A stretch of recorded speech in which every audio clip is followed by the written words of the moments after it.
সরকারি প্রকল্পে দেশি টাইলস লিফট ব্যবহারের নির্দেশ, ডলার সাশ্রয়ের শিল্প সুরক্ষায় উদ্যোগ, বাস্তবায়ন নিয়ে জটিলতা তৈরির শঙ্কা, মান নিয়ন্ত্রণের তাগিদ। সুখবর পেলেন সম্মিলিত ইসলামী ব্যাংকের গ্রাহকরা জরুরি প্রয়োজনে তুলতে পারবেন 10 লাখ টাকা পর্যন্ত। এক্সিম দিয়ে শুরু হচ্ছে প্রশাসক প্রত্যাবর্তন কার্যক্রম। খালি কন্টেইনারের ডাম্পিং ঠেকাতে কঠোর অবস্থানে চট্টগ্রাম বন্দর, নন বন্ডেড এলাকায় রাখার অনুমতি চেয়ে চিঠি, কার্যকর হলে শত কোটি টাকা আয় বঞ্চিত হওয়ার শঙ্কা। ঝিনাইদহে 11 বছর ধরে বন্ধ রেণু উৎপাদন, সরকারি নথিতে এখনও নিয়মিত কার্যক্রমের তথ্য। বছরের পর বছর লাখ লাখ টাকা বরাদ্দ এলেও নেই সঠিক হিসেব, কার্যক্রম নিয়ে প্রশ্ন। এবং ওয়াশিংটন ডালাস বিমানবন্দরকে ঢেলে সাজাতে ট্রাম্পের মেগা প্রকল্প, নতুন চার্টে কনকোর্স সহ থাকবে অত্যাধুনিক অবকাঠামো, প্রধান আন্তর্জাতিক প্রবেশদ্বার করার লক্ষ্য।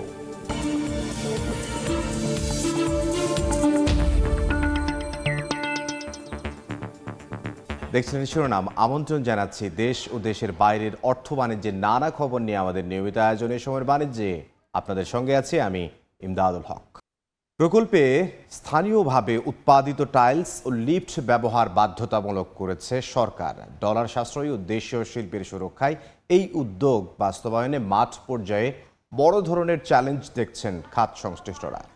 ঠিকাদাররা বলছেন, মানসম্মত টাইলস পর্যাপ্ত থাকলেও সক্ষমতায় পিছিয়ে লিফট উৎপাদন। রাতারাতি এমন নির্দেশনা বাস্তবায়নে শত শত প্রকল্প জটিল পরিস্থিতিতে পড়বে বলে মনে করেন তারা। বিস্তারিত সাইফুল ইসলামের প্রতিবেদনে।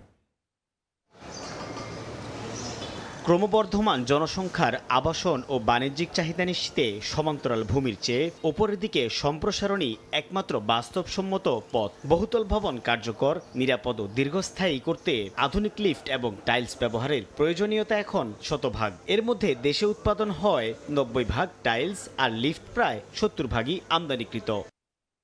এমন বাস্তবতায় ভবন নির্মাণে দেশীয় টাইলস ও লিফট ব্যবহারের নির্দেশনা দিয়েছে পরিকল্পনা মন্ত্রণালয়। ব্যবসায়ীদের দাবি, রাতারাতি শতভাগ বাস্তবায়ন নিয়ে তৈরি হতে পারে জটিলতা। তবে এমন উদ্যোগে বৈদেশিক মুদ্রা সাশ্রয়, রফতানির সুযোগ তৈরির পাশাপাশি কমবে প্রকল্প বাস্তবায়নে সময়। রিয়েল এস্টেট সেক্টর যখন স্লো ডাউন হয়ে যায়, এটার সাথে রিলেটেড বিল্ডিং ম্যাটেরিয়াল আর টাইলস। সো টাইলস সেক্টরটাও অনেকটা সাফারার। বাংলাদেশে যে সমস্ত প্রোডাক্ট আসে এগুলো ম্যাক্সিমামই স্টক লট। এগুলোর ডিউরেবিলিটি বলেন, moisture absorption, water absorption power বলেন, সব কিছু inferior quality than our local product. আমরা দেশীয় চাহিদার 40% পর্যন্ত আমরা বাজার কাভারেজ করতে পারবো। এর বাইরে যেহেতু লক্ষ্য শুধু দেশীয় বাজার না, আমরা এক্সপোর্টের জন্য আমরা স্বপ্ন দেখছি। নিরাপত্তা সনদ ও পূর্ণাঙ্গ নীতিমালা না থাকায় দেশীয় লিফটের আন্তর্জাতিক মানদণ্ড নিয়ে প্রশ্ন তোলার সুযোগ থেকে যায় বলে দাবি খাত সংশ্লিষ্টদের। এখন লিফটের মান খুবই উচ্চ অন্য বহির্বিশ্বে। আমাদের এখানে যে লিফট তৈরি হচ্ছে বা যেগুলো হবে সেগুলোর মান ওই পর্যায়ে যেতে কিছুটা সময় লাগবে। কিন্তু সরকারের থেকে যেই উদ্যোগটা নেওয়া হলো, এটা যদি পর্যায়ক্রমে করা হয় তাহলে একই সাথে ওই মান উন্নয়ন এবং তার সাথে তাল মিলিয়ে সরবরাহ এটা নিশ্চিত করা যাবে। মাঠ পর্যায়ের প্রায়োগিক চ্যালেঞ্জ দূর করে স্থানীয় শিল্পের সক্ষমতা বাড়াতে সময়ের প্রয়োজন। অন্যথায় অর্থনৈতিক সাশ্রয়ের উদ্যোগ প্রকল্প বাস্তবায়নের দীর্ঘসূত্রতায় রূপ নিতে পারে বলে শঙ্কা অর্থনীতিবিদদের। মানসম্পন্ন লিফট বা একেবারে সুউচ্চ ভবনের জন্য যে লিফট, সেগুলো কিন্তু এখনো সেভাবে উৎপাদন করতে পারছি না। তো সুতরাং সেই জায়গাতে আমাদের ক্যাপাসিটি ডেভেলপমেন্টের জন্য ইনভেস্টমেন্ট লাগবে। তো সেই ক্ষেত্রে আসলে পলিসি সাপোর্ট দিতে হবে, বা এখানে যদি আমরা বিদেশি বিনিয়োগ নিয়ে আসতে পারি তাহলে দেশের ভিতরে সংযোজন হবে এবং উৎপাদিত হবে। তো সেটা দিয়ে আমরা আমাদের চাহিদাগুলো পূরণ করতে পারবো। বর্তমানে টাইলস খাতে দেশীয় বিনিয়োগ প্রায় 11,626 কোটি টাকা এবং লিফটের বার্ষিক বাজার দাঁড়িয়েছে 1,500 কোটি টাকায়। প্রতি বছর 6 থেকে 6,500 ইউনিট লিফটের চাহিদার বিপরীতে দেশীয় প্রতিষ্ঠানগুলো যোগান দিতে পারছে মাত্র 25 থেকে 30%। সাইফুল ইসলাম, সময় সংবাদ, ঢাকা। আমরা প্রতিবেদনটি দেখলাম। বার্ষিক উন্নয়ন কর্মসূচি বাস্তবায়নের বিভিন্ন দিক নিয়ে আলোচনার জন্য আমাদের সঙ্গে ভার্চুয়ালি যুক্ত হয়েছেন Bangladesh association of construction industry বাসির সাবেক সভাপতি প্রকৌশলী SM খুরশেদ আলম। জনাব খুরশেদ আলম, আপনাকে এই সময়ের বাণিজ্যে স্বাগত জানাচ্ছি। শুরুতেই যেই প্রশ্নটি আপনার কাছে করতে চাই সেটি হচ্ছে যে এই যে লিফট এবং টাইলসের ব্যবহারে দেশীয় উৎপাদিত যে পণ্যগুলো রয়েছে সেগুলো ব্যবহার করতে হবে সরকারি প্রকল্পে, এটা কি আসলে কিভাবে দেখছেন এবং এটা কি সম্ভব কিনা একেবারে রাতারাতি এটা করা? ধন্যবাদ আপনাকে। সরকারের এই নির্দেশনাকে আমি স্বাগত জানাই। দেশের স্বার্থে, দেশের অর্থনীতিকে আহ, স্থিতিশীল রাখার জন্য এই জাতীয় উদ্যোগ নিঃসন্দেহে প্রশংসনীয়। তবে এ বিষয়টি, যে কোনো জিনিসের একটা প্রস্তুতি পর্ব প্রয়োজন পড়ে। যে সমস্ত প্রকল্প চলমান আছে এবং সেই সমস্ত প্রকল্পে যে ধরনের টাইলসের জন্য তার স্পেসিফিকেশন নির্ধারণ করা আছে, যে গুণগত মান নির্ধারণ করা আছে, ঠিক সেই ধরনের কোয়ালিটি এবং সেই ধরনের গুণগত মান সম্পন্ন আমাদের টাইলস এখানে তৈরি হচ্ছে কিনা, এবং সেইটা এখানে বিদেশি আমদানি টাইলসকে রিপ্লেসমেন্ট খুব সহজেই দেওয়া সম্ভব হবে কিনা, সেই বিষয়টা একটু ভেবে দেখা দরকার। এবং যদি সরকার এবং প্রকল্প বাস্তবায়নকারী সংস্থা সেই বিষয়টার সাথে সমন্বয় করেন, তাদের গুণগত মানটাকে এবং এখানে উৎপাদনকারী যে সমস্ত পণ্য আছে সেগুলোকে একটা গ্রহণযোগ্য পর্যায়ে নিয়ে আসা যায়, যেটা কর্ম উপযোগী এবং যা যেখানে প্রকল্পের এই জাতীয় গুণগত মানসম্পন্ন টাইলসকে ব্যবহার করতে পারে, এই সমঝোতার মাধ্যমে এটা করা সম্ভব। এবং আমার মনে হয় যে শুরুতে সেই সমঝোতার মধ্যে আসা খুব জরুরি। তাতে করে স্থানীয় শিল্পও ধীরে ধীরে তাদের গুণগত মান এবং তাদের প্রয়োজনীয় কারিগরি প্রয়োজনীয়তা, সেই সমস্ত উন্নত টাইলসের ক্ষেত্রে প্রযোজ্য যেগুলো, সেগুলোকে নিয়ে তাদের শিল্পকে আধুনিকায়ন করতে পারেন। এবং জনাব পাশাপাশি খুরশেদ আলম, জনাব জি। খুরশেদ আলম, টাইলস উৎপাদন আমাদের দেশে 90%-এর বেশি আমাদের এখানে টাইলস উৎপাদন হয়, কিন্তু লিফটের ক্ষেত্রে যেটি হয় 25 থেকে 30% আমাদের দেশে উৎপাদিত হয় এবং সেটার মান নিয়েও একটা প্রশ্ন রয়েছে। সেই জন্যেই আমি প্রসঙ্গটি তুলছি যে আমরা যদি এই ভয়ে দূরে থাকি যে আমরা এটা মার্কেট নাই বলে তৈরি করব না, এটা পিছিয়ে পড়ার একটি কারণ থাকবে। আর সরকার যেখানে মার্কেট উন্মুক্ত করে দিচ্ছেন যে এটা এখানে ব্যবহার করতে হবে, তখন নিঃসন্দেহে যারা টাইল লিফট উৎপাদনকারী সংস্থা, তারা শিল্প, তারা সেই সমস্ত বিষয়টাকে মাথায় রেখে নিজেদের প্রতিষ্ঠানগুলোকে সাজাবেন।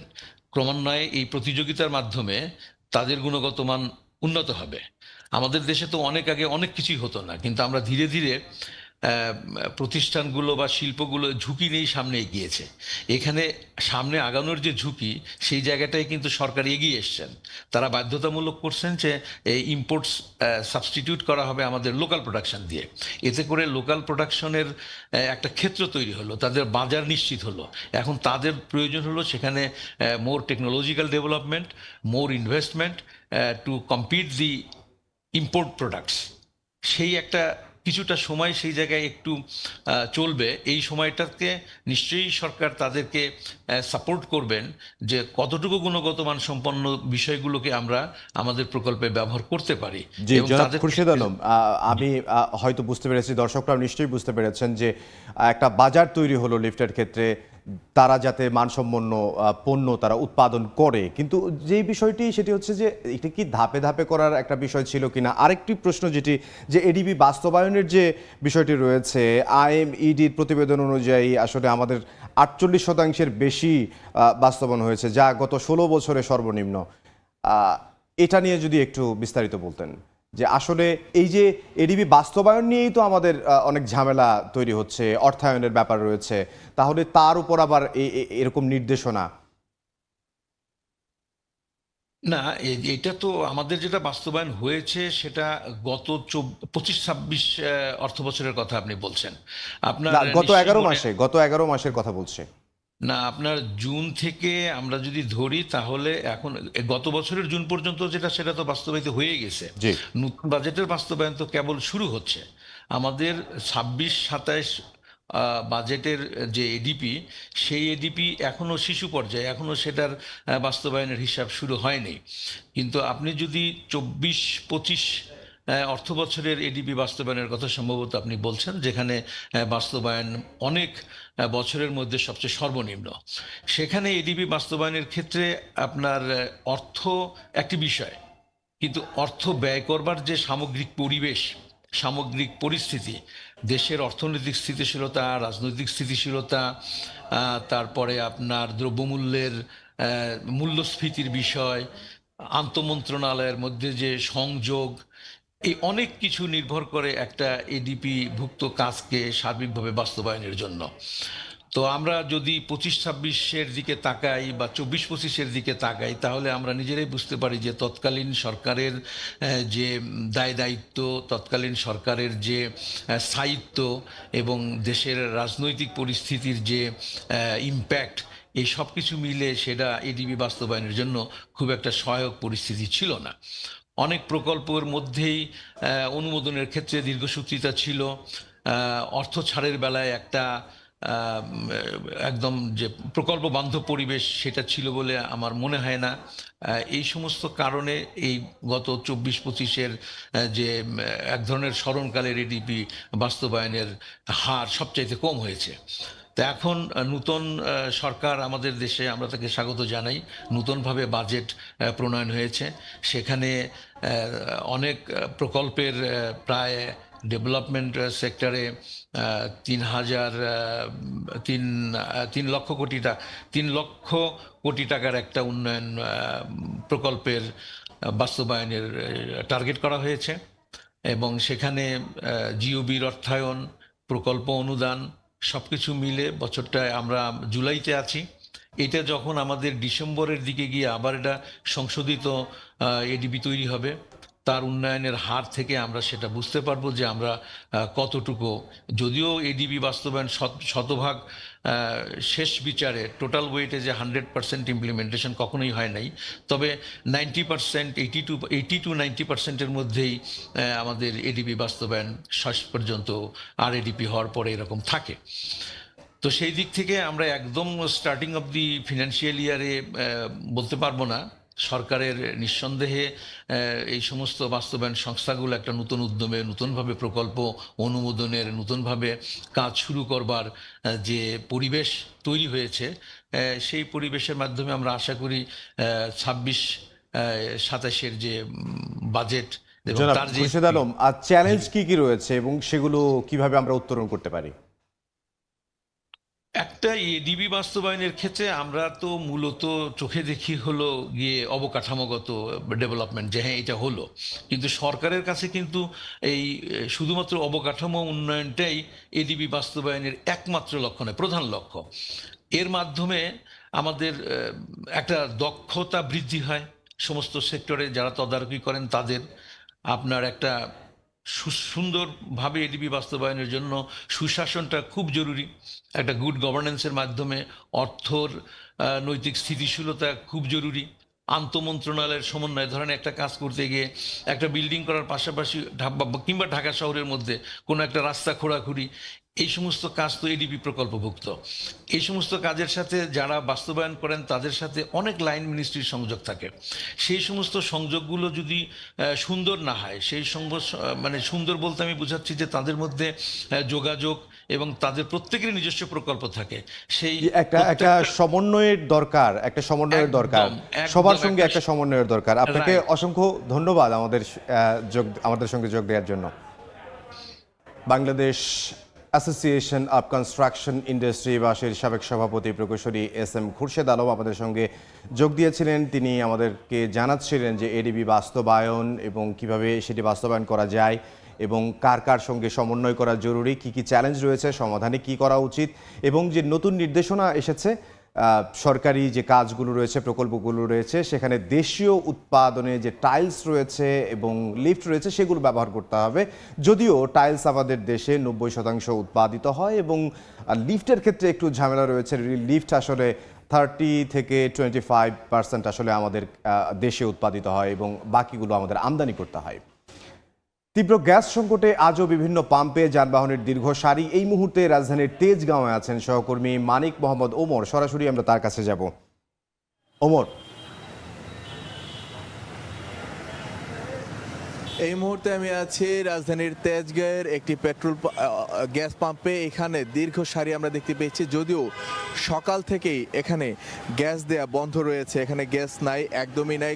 এর আগে আমরা যখন মগবাজারে ছিলাম সেখানে একটি পাম্পে আমরা দেখতে পেয়েছি যে তাদের কাছে গ্যাসের সরবরাহ রয়েছে, তবে সেটির প্রেশার অর্থাৎ গ্যাসের চাপ খুবই কম সিলিন্ডারে গ্যাস তারা ঢোকাতে পারছেন। এবং এই মুহূর্তে আমরা যে তেজগাঁয়ের যে পাম্পটিতে আছি এটিতে গ্যাসের একেবারেই কোনো সরবরাহ নেই। এই পাম্পটিতে এখন গ্যাস দেয়া বন্ধ রয়েছে, কিন্তু যানবাহনের দীর্ঘ সারি বন্ধ হয়নি।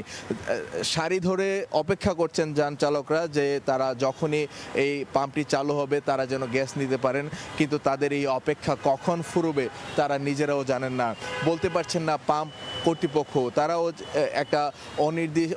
একটা অনিশ্চিত ভাবে অপেক্ষা করছেন, যখনই গ্যাস আসবে তখনই দিতে শুরু করবেন। এর ফলে যেটা সমস্যাটা তৈরি হয়েছে, গ্যাস নিতে না পেরে আয় কমে গেছে সিএনজি চালিত অটোরিকশা এবং ওবার কিংবা রাইড শেয়ারিং অ্যাপ যারা সার্ভিস দিয়ে থাকেন তাদের একটা উল্লেখযোগ্য পরিমাণ আয় কমে গেছে, এবং এর ফলে তারা আসলে দৈনন্দিন জীবনযাপনে খুবই হিমশিম খাচ্ছেন বলে আমাদেরকে যেটি জানিয়েছিলেন।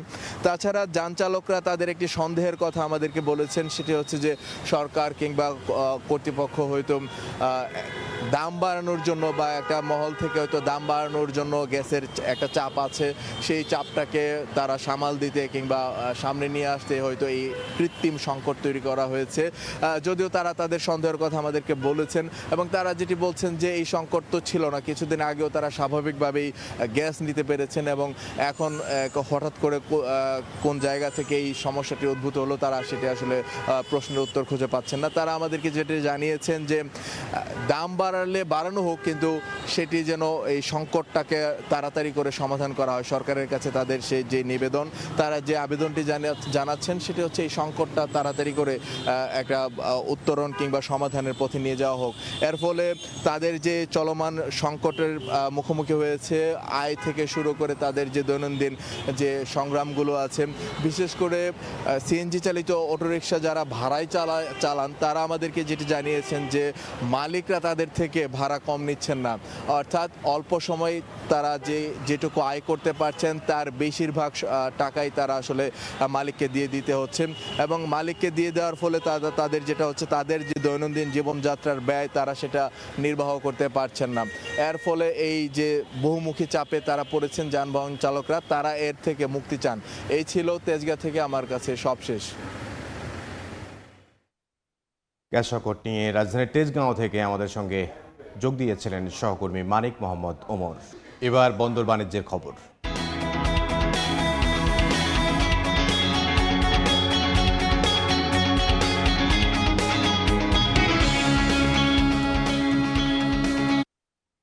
খালি কন্টেইনারের ডাম্পিং প্রবণতা ঠেকাতে অবশেষে শিপিং এজেন্ট প্রতিষ্ঠানগুলোর বিরুদ্ধে কঠোর অবস্থানে যাচ্ছে চট্টগ্রাম বন্দর কর্তৃপক্ষ। সব ধরনের খালি কন্টেইনার বন্দর ও অফ ডকের বাইরে পাঠিয়ে দিতে চায় তারা। প্রতি মাসে জেনারেট হওয়া 60,000-এর বেশি খালি কন্টেইনার নন বন্ডেড এলাকায় রাখার অনুমতি চেয়ে চিঠিও দিয়েছে এনবিআরকে। শেখর ত্রিপুর ক্যামেরায় বিস্তারিত জানাচ্ছেন কমতে। পৃথিবীর অন্যান্য দেশের তুলনায় চট্টগ্রাম বন্দর ও অফডকগুলোতে চার্জ তুলনামূলক কম হয় বিদেশি শিপিং প্রতিষ্ঠানগুলো এখানে খালি কন্টেনার জমিয়ে রাখার অভিযোগ দীর্ঘদিনের। অবশেষে নীরবতা ভেঙে সরব হয়েছে চট্টগ্রাম বন্দর। বন্দরের ইয়ার্ড টার্মিনালে হ্যান্ডেলিংয়ে গতি আনতে জাতীয় রাজস্ব বোর্ডের চেয়ারম্যানের কাছে দেওয়া এক চিঠিতে এসব কন্টেনার বন্ডেড লাইসেন্স ছাড়া এলাকায় সংরক্ষণের অনুমতি চাওয়া হয়েছে।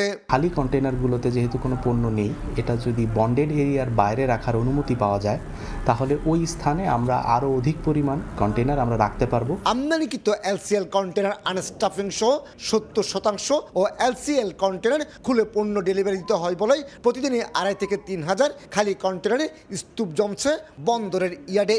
জাতীয় রাজস্ব বোর্ড মূলত খালি কন্টেইনার বন্ডেড এরিয়ার বাইরে সংরক্ষণ করা যাবে কিনা এ বিষয়ে সিদ্ধান্ত জাতীয় রাজস্ব বোর্ড দিবে। বন্দরে 20 ফুট সাইজের একটি খালি কন্টেনার 7 দিন পর্যন্ত রাখতে গেলে শিপিং এজেন্টকে $6.9 মার্কিন মাসুল গুনতে হয়, আর 40 ফুট কন্টেনারের ক্ষেত্রে এই মাসুল $13.8 মার্কিন।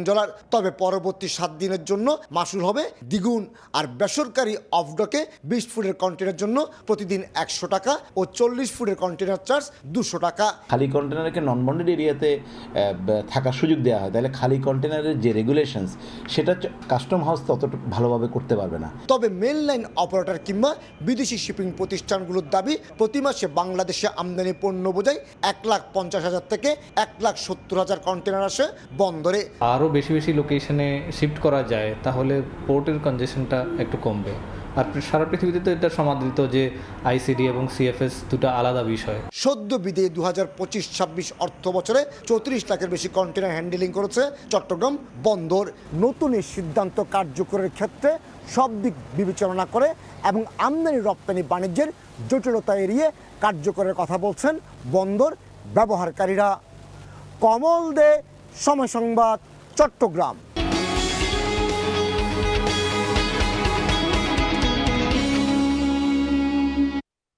সম্মিলিত ইসলামী ব্যাংকের কার্যক্রম শুরুর মধ্যেই 5 ব্যাংকের প্রশাসকদের প্রত্যাবর্তন প্রক্রিয়া শুরু হচ্ছে এক্সিম ব্যাংক দিয়ে।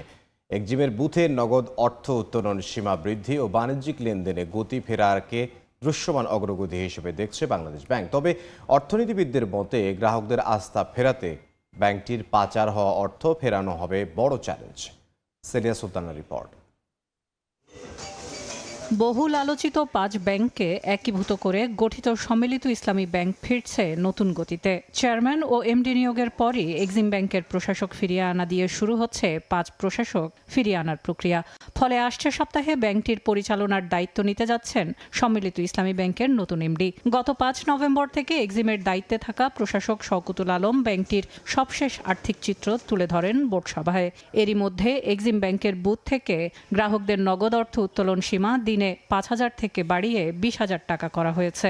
পাশাপাশি আমদানি রপ্তানি সহ বাণিজ্যিক লেনদেনেও গতি ইতিবাচক অগ্রগতি হিসেবে দেখছে বাংলাদেশ ব্যাংক। গ্রাহকরা 5,000 টাকার বেশি উত্তোলন করতে পারতো না, এই সীমাটা বাড়িয়ে তারা 20,000 টাকা উত্তীর্ণ করেছে। এখন গ্রাহকরা এলসি খুলতে পারছে, এখানে বিল পারচেজ হচ্ছে, তার মানে এই ফরেন এক্সচেঞ্জে যে কাজগুলি হয় কর্মকাণ্ড এগুলি পূর্ণদমেই চালু হয়েছে। এগুলি তো ঘুরে দাঁড়ানোর একটা ইন্ডিকেশন। একীভূত হওয়া 5 ব্যাংকের সম্মিলিত খেলাপি ঋণের পরিমাণ প্রায় 2 লাখ কোটি টাকা, যার বড় অংশই পাচার হয়েছে বিদেশে। মোট মূলধন ঘাটতি প্রায় 1 লাখ কোটি টাকা, যা দেশের ব্যাংকিং খাতের জন্য বড় চ্যালেঞ্জ।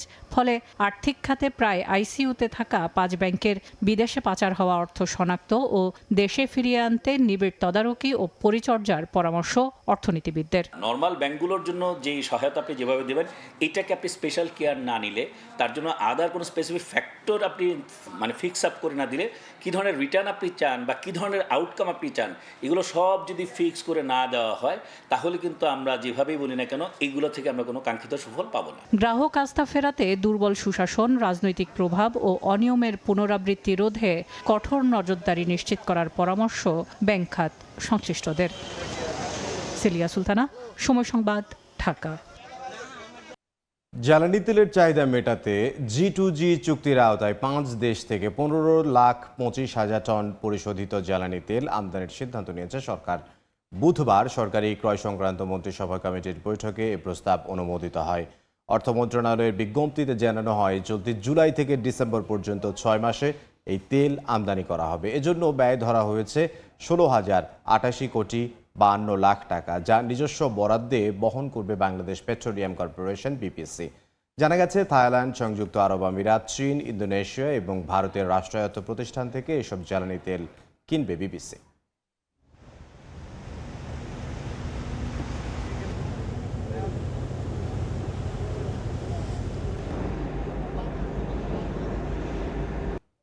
খুলনায় নদী খননের মাটি কৃষি জমিতে ফেলায় চাষাবাদ বন্ধ হয়ে গেছে কয়েকটি গ্রামে। একই সঙ্গে ক্ষেতের ফসল নষ্ট হওয়ায় লোকসানে পড়েছেন কৃষকরা।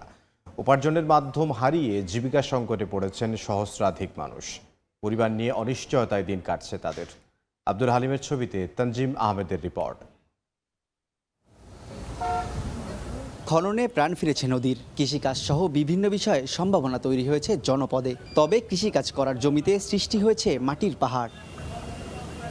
খুলনার ডুমুরিয়া উপজেলার কাঁঠালতলা বাজার ও যশোর জেলার কেশবপুর উপজেলার গৌরীঘোনা এলাকার মধ্য দিয়ে বয়ে গেছে আপার ভদ্রা নদী। জলবদ্ধতা নিরসনে সম্প্রতি পানি উন্নয়ন বোর্ডের আওতায় নদীর 18.5 কিলোমিটার অংশ খনন করা হয়েছে। তবে বিভিন্ন স্থানে নদীর পাশে ব্যক্তি মালিকানাধীন কৃষি জমিতে রাখা হয়েছে খননের বিপুল পরিমাণ মাটি। দীর্ঘ সময় মাটি ফেলে রাখায় চাষাবাদ বন্ধ হয়ে গেছে কাঁঠালতলা, গৌরীঘোনা সহ কয়েকটি গ্রামে। উপার্জনের মাধ্যম হারিয়ে জীবিকা সংকটের পাশাপাশি পরিবার নিয়ে মানবেতর জীবনযাপন করছে কৃষক পরিবারগুলো।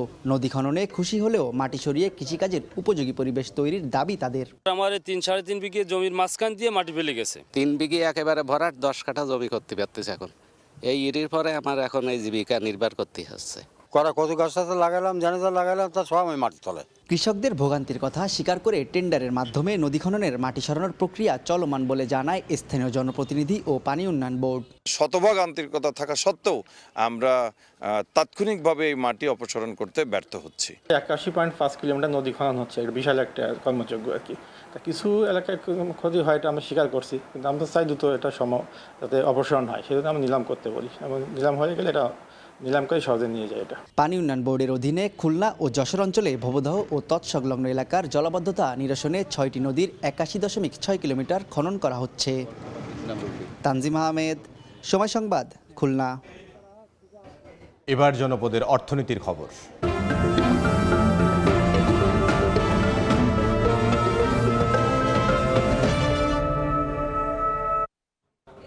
কাজীর গরু কিতাবে আছে, গোয়ালে নেই। এই প্রবাদ বাক্যের বাস্তব উদাহরণ ঝিনাইদহের শৈলকোপা মিনি মৎস্য হ্যাচারি। 11 বছর ধরে বন্ধ রেণু উৎপাদন, অথচ সরকারি নথিতে এখনও নিয়মিত উৎপাদনের তথ্য রয়েছে। বছরের পর বছর আসছে লাখ লাখ টাকা বরাদ্দ, যার সঠিক হিসেবও নেই। ফলে সরকারি অর্থের সুষ্ঠু ব্যবহার ও প্রকৃত কার্যক্রম নিয়ে উঠেছে নানা প্রশ্ন। লোটাস রহমান সোহাগের রিপোর্ট, ছবি তুলেছেন রামিম খান। মাছের উৎপাদন বাড়াতে 1982 সালে ঝিনাইদহের শৈলকুপা উপজেলার কোটপাড়ায় নির্মাণ করা হয় মিনি মৎস্য হ্যাচারি। বর্তমানে অনেকটা পরিত্যক্ত অবস্থায় পড়ে আছে। 2 বছর আগে অবসরে যাওয়া এক কর্মচারী পরিবার নিয়ে থাকেন হ্যাচারির অফিস কক্ষে। 11 বছর ধরে হয় না কোনো রেণু উৎপাদন, অথচ সরকারি হিসেবে চলতি বছরেও রেণু উৎপাদন দেখানো হয়েছে 37 কেজি, খরচ দেখানো হয়েছে 1,27,000 টাকা। সরকারি তথ্য বলছে গত 3 বছর এই হ্যাচারির সংস্কার, শ্রমিক মজুরি, মৎস্যখাদ্য, কম্পিউটার সামগ্রী সহ নানা খাতে বরাদ্দ এসেছে প্রায় 10 লাখ টাকা। অথচ সেখানে গিয়ে দেখা মেলেনি কোনো কার্যক্রমের। বরাদ্দের বেশিরভাগ টাকা আত্মসাৎ করে রেণু উৎপাদন দেখাতে কিছু টাকা জমা দেওয়া হয় কোষাগারে। এ নিয়ে মিশ্র প্রতিক্রিয়া সৃষ্টি হয়েছে স্থানীয়দের মাঝে। সরকারি টাকা অপচয়ের বিষয়ে তদন্তের দাবি সচেতন মহলের। পোনা তৈরি করার কোনো কার্যক্রম আমি 8 বছর এখানে আমি দেখি নাই। কাজ কাম দেখি নাই, বন্ধ হয়ে থাকে সবসময়। শুধুমাত্র সরকারি অর্থ লোপাটের জন্যই পড়ে আছে ফাইলবন্দি অবস্থায়। সরকারি টাকার যে অপচয় হচ্ছে এটি তদন্ত হওয়া উচিত এবং এই বরাদ্দ বাতিল করা উচিত। রেণু উৎপাদন কাগজে দেখানো হলেও উপজেলা মৎস্য কর্মকর্তা বলছেন নতুন করে তারা উৎপাদন শুরু করবে। আর এ নিয়ে ক্যামেরার সামনে কথা বলতে নারাজ জেলা মৎস্য কর্মকর্তা। পুকুরে আমাদের ব্রুড মাছগুলো আছে, জুলাইতে আমরা এটা প্রোডাকশনে যাব। এই প্রোডাকশনের জন্য আমাদের ব্রুড মাছের দরকার, আর ওই মাছগুলো পরিচর্যা করার জন্য আমরা ওখানে মাছের যে খাবার, চুন এগুলো দিতে হয়। 1982 সালে নির্মিত এই হ্যাচারির কার্যক্রম 1986 সালে পুরোপুরি বন্ধ হয়ে যায়। 2015 সালে মৎস্য বিভাগ আবারও কিছুদিনের জন্য রেণু উৎপাদন কার্যক্রম শুরু করলেও জনবল সংকট ও প্রয়োজনীয় ব্যবস্থাপনার অভাবে আবারও বন্ধ হয়ে যায়। সেই থেকে বন্ধ রয়েছে সকল কার্যক্রম। লোটাস রহমান সোহাগ, সময় সংবাদ, ঝিনাইদহ।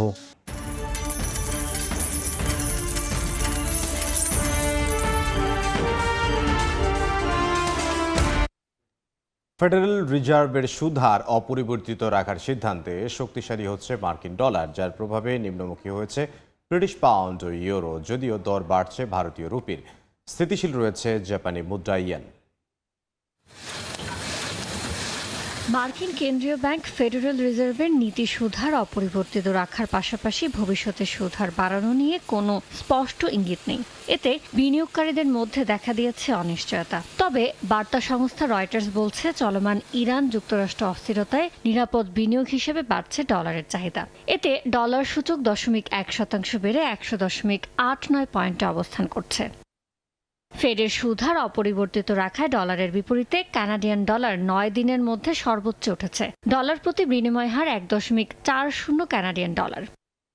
বৃহস্পতিবার ব্যাংক অফ ইংল্যান্ডের নীতি সুদহার ঘোষণার আগে ডলারের বিপরীতে ব্রিটিশ পাউন্ডের দর 0.1% কমে পাউন্ড প্রতি দাঁড়িয়েছে $1.33। পাশাপাশি প্রতি ইউরোর দরও 0.1% কমে $1.14 নেমেছে। অপরিবর্তিত অবস্থানে রয়েছে অস্ট্রেলিয়ান ডলার ও নিউজিল্যান্ডের মুদ্রা কিউই ডলার। ডলার প্রতি বিনিময় হার 1.43 অস্ট্রেলিয়ান ডলার আর 1.72 কিউই ডলার। একইভাবে প্রায় স্থিতিশীল অবস্থানে জাপানি ইয়েন। ডলার প্রতি বিনিময় হার 163 ইয়েন। এদিকে ফেডের সুদহার অপরিবর্তিত রাখার সিদ্ধান্তে মান বাড়ছে ভারতীয় রুপির। প্রায় 3 সপ্তাহের সর্বোচ্চ অবস্থানে রয়েছে মুদ্রাটি। বিনিময় হার দাঁড়িয়েছে 95.62 রুপিতে। ইয়ানুর শিফাত, সময় সংবাদ। যুক্তরাষ্ট্রের ওয়াশিংটন ডালাস বিমানবন্দরকে ঢেলে সাজাতে $2,200 কোটি মেগা প্রকল্প ঘোষণা করতে যাচ্ছেন মার্কিন প্রেসিডেন্ট ডোনাল্ড ট্রাম্প। ডালাসকে বিশ্বের অন্যতম আধুনিক বিমানবন্দরে রূপান্তর করার লক্ষ্যে পরিকল্পনায় থাকছে নতুন 4টি কনকোর্স সহ আধুনিক সব অবকাঠামো। ওয়াশিংটন ডালাস আন্তর্জাতিক বিমানবন্দরের পুনর্গঠনের পরিকল্পনা গ্রহণ করতে যাচ্ছে ট্রাম্প প্রশাসন। হোয়াইট হাউসে আয়োজিত অনুষ্ঠানে তার সঙ্গে থাকবেন পরিবহন মন্ত্রী শন ডাফি এবং ইউনাইটেড এয়ারলাইন্সের প্রধান নির্বাহী স্কট কির্বি। জানা গেছে, যুক্তরাষ্ট্রের রাজধানী অঞ্চলের প্রধান আন্তর্জাতিক প্রবেশদ্বার হিসেবে ডালাস বিমানবন্দরকে আধুনিকায়নই এই প্রকল্পের মূল লক্ষ্য। $2,200 কোটি এই মেগা প্রকল্পের আওতায় বিমানবন্দরে নির্মাণ করা হবে নতুন 4টি কনকোর্স। পাশাপাশি যাত্রী সেবা, গেট সংখ্যা এবং সামগ্রিক অবকাঠামো উন্নয়নের উদ্যোগ নেওয়া হবে। ডালাস বিমানবন্দরে মোট যাত্রীর প্রায় 70% বহন করে ইউনাইটেড এয়ারলাইন্স। চলতি বছরই ইউনাইটেডের জন্য 14 গেট বিশিষ্ট একটি নতুন কনকোর্স চালুর কথা রয়েছে। তবে এই বিশাল প্রকল্পের অর্থায়ন কিভাবে হবে এবং এর প্রভাব বিমান ভাড়ার উপর পড়বে কিনা তা এখনো জানা যায়নি। 1962 সালে চালু হওয়া ডালাস বিমানবন্দর 2025 সালে রেকর্ড 2,90 লাখ যাত্রীকে সেবা দিয়েছে। তবে দীর্ঘদিন ধরে ধীরগতির যাত্রী পরিবহন ব্যবস্থা, সীমিত গেট ও পুরনো সুবিধা নিয়ে সমালোচনার মুখে বিমানবন্দরটি। বিশ্লেষকদের মতে, পরিকল্পনা বাস্তবায়িত হলে এটি ওয়াশিংটনের আন্তর্জাতিক যোগাযোগ ও বিমান চলাচলের সক্ষমতাও উল্লেখযোগ্যভাবে বাড়াবে। কাকলি আখতার, সময় সংবাদ। এ পর্যায়ে শীর্ষ সংবাদগুলো জানিয়ে দিচ্ছে আরও একবার। সরকারি প্রকল্পে দেশি টাইলস লিফট ব্যবহারের নির্দেশ। ডলার সাশ্রয় ও শিল্প সুরক্ষায় উদ্যোগ বাস্তবায়ন নিয়ে জটিলতা তৈরির শঙ্কা, মান নিয়ন্ত্রণের তাগিদ। সুখবর পেলেন সম্মিলিত ইসলামী ব্যাংকের গ্রাহকরা। জরুরি প্রয়োজনে তুলতে পারবেন 10 লাখ টাকা পর্যন্ত। এক্সিম দিয়ে শুরু হচ্ছে প্রশাসক প্রত্যাবর্তন কার্যক্রম। এবং খালি কন্টেইনারের ডাম্পিং ঠেকাতে কঠোর অবস্থানে চট্টগ্রাম বন্দর। নন বন্ডেড এলাকায় রাখার অনুমতি চেয়ে চিঠি। কার্যকর হলে শত কোটি টাকা আয় বঞ্চিত হওয়ার শঙ্কা।